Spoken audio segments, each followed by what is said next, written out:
Hello everyone, welcome back to my YouTube channel, English tutorial. I am Rajni Meena, Assistant Professor, Department of English, Government College, Rawatwata. We are discussing about T.S. Eliot's poem Journey of Magi. तो ये जो poem है journey of Magi is a 43 line poem written in 1927 by T.S. Eliot. It is one of the 5 poems that Eliot contributed to a series of 38 pamphlets by several authors collectively titled Ariel Poems and released by British publishing house Faber and Gower, later renamed Faber and Faber. It is published in August 1927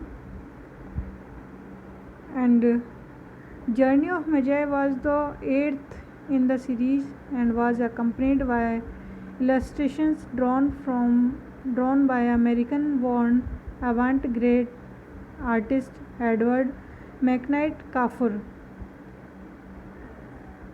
The poem, including Journey of Magi, were later published in both editions of Eliot's collected poems and in 1936 and 1963.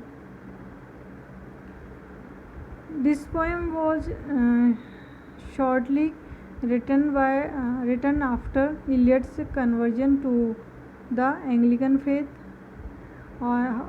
Accordingly, though the poem is an allegorical dramatic monologue that inhabits the voice of one the Magi, it is generally considered to be a deeply personal poem. Indeed, the Magus in the poem shared Eliot's view that spiritual transformation is not a comfort but an ongoing process, a ardent journey seemingly without end. तो चलिए poem को start करते हैं. Poem को start करने से पहले इसके बैकग्राउंड के बारे में जान लेते हैं कि ये जो पोएम है वो 3 वाइज मैन के बारे में है. जर्नी ऑफ मैजाई यहाँ पर आया 3 वाइज मैन के लिए.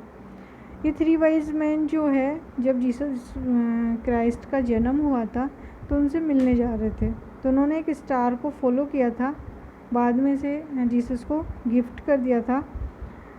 तो ये जब इन्होंने जर्नी स्टार्ट की थी पर्शिया से बेथेलम के बीच, बेथेलम ये जीसस क्राइस्ट से मिलने जा रहे थे. तो इस पोएम में जो जो प्रॉब्लम्स इन्होंने फेस की उन सब का वर्णन टी.एस. इलियट ने किया है. टी.एस. इलियट या फिर 3 मैजाई में से एक इस पूरी पोएम को कहता है कि हमने क्या क्या इन चीज़ों को फेस किया अपनी इस जर्नी में. हम रास्ते में पछताए भी कि हम क्यों आए, और लेकिन एट लास्ट हम वहाँ पहुँच गए. तो पोएम स्टार्ट होती है.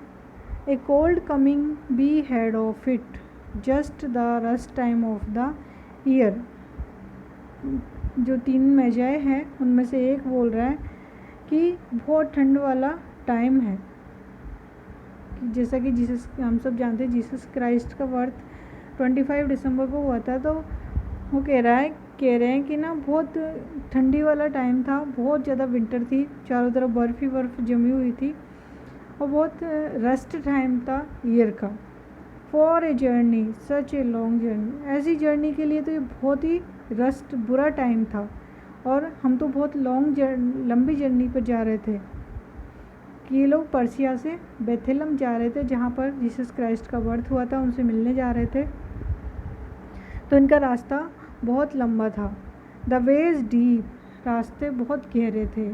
एंड द वेदर शार्प, और मौसम भी बहुत ख़राब था क्योंकि बहुत तेज़ ठंड पड़ रही थी. The very dead of winter, कि विंटर का बिल्कुल डेड टाइम चल रहा था. एंड द कैमल्स गेल्ड, कि लोग जो जा रहे थे पैदल तो जा नहीं रहे थे, कैमल पर बैठ करके जा रहे थे. तो कैमल भी ठंड की वजह से गुस्से में चिल्ला रहे थे। सॉर फुटेड, चारों तरफ बर्फ़ जमने के कारण उनके पैर जम गए उस बर्फ़ में। एंड रिफैक्ट्री, और अब वो कैमल भी चुपचाप थे बाद में और कोई जवाब नहीं दे रहे थे। Lying down in the melting snow, और जहाँ कहीं भी इनको थोड़ी सी स्नो मेल्ट होती हुई दिख जाती वहीं पर ये लेट जाते। There were times we regretted, यहाँ पर आकर के हम पछताने लगे कि हम क्यों आए।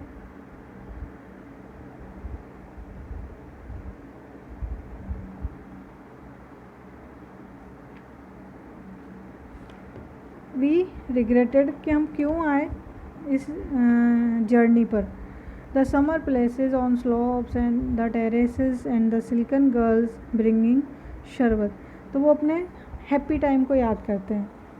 उनके जो पैलेस है जहाँ पर ये लोग रहते हैं उसको याद करते हैं कि समर में वहाँ पर पैलेस पे स्लोप पर और टेरेसेस में हम आराम से घूमते थे, कितने हैप्पी रहते थे।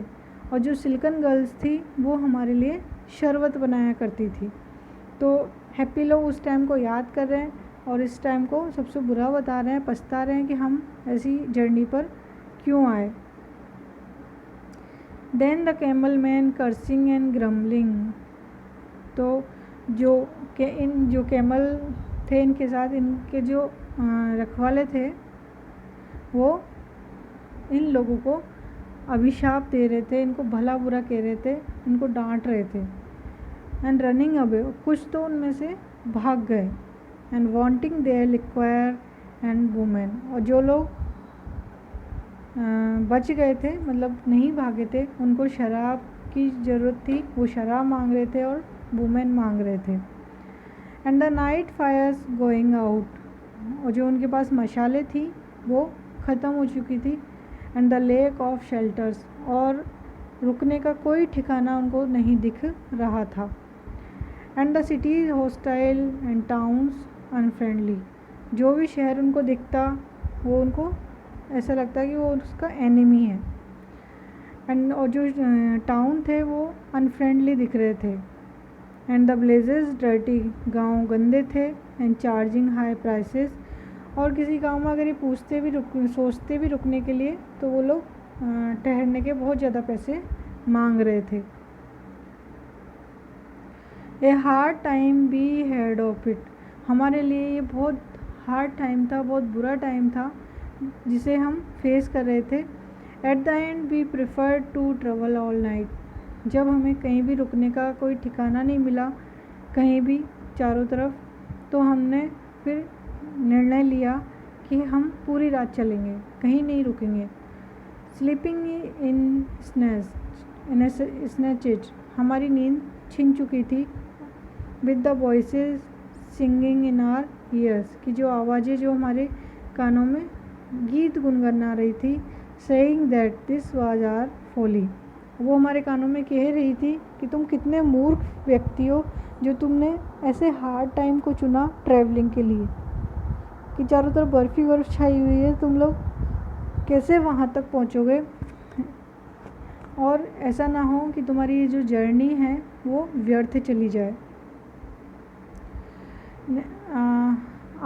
बाद की पोएम हम अगले वीडियो में डिस्कस करेंगे। Thanks for watching the video. If you like please share and subscribe it. Thank you.